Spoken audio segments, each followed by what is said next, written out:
कराची में inter first year 2023 के तुलबा के साथ क्या हुआ? तालिब इल्मों ने इम्तिहानी नताइज को मुतनाज़ा करार दे दिया। 65% तालिब इल्म कैसे फेल हो गए? सबके सामने कॉपियां चेक करने का मुतालबा जोर पकड़ने लगा। इंटर साल अव्वल के इम्तिहानात में 15,695 तुलबा ने रजिस्ट्रेशन हासिल की, जिनमें 15,399 इम्तिहानात में शरीक हुए। 5,958 तुलबा ने तमाम 6 पर्चों में कामयाबी हासिल की। 3,278 तुलबा 5 पर्चों में, 3,000 तुलबा 4 पर्चों में, 1,473 तुलबा 3 पर्चों में, 855 ने 2 पर्चों में और 508 तुलबा ने 1 पर्चे में कामयाबी हासिल की।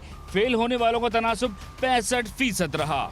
इससे कबल 9th और मैट्रिक के इम्तिहानात में भी इन्हीं मसाइल का सामना रहा, जहां इम्तिहानात के नताइज में फेल होने वालों का तनासुब 45% रहा। फर्स्ट ईयर में फेल होने वालों ने कराची में एहतजाज करते हुए मुतालबा किया कि इन नताइज पर स्क्रूटनी की जाए और सबके सामने कॉपियां चेक की जाएं। इंटर बोर्ड के चेयरमैन और कमिश्नर कराची ने मुतासरीन और MQM को तहकीकाती कमेटी बनाने का लॉलीपॉप थमा दिया।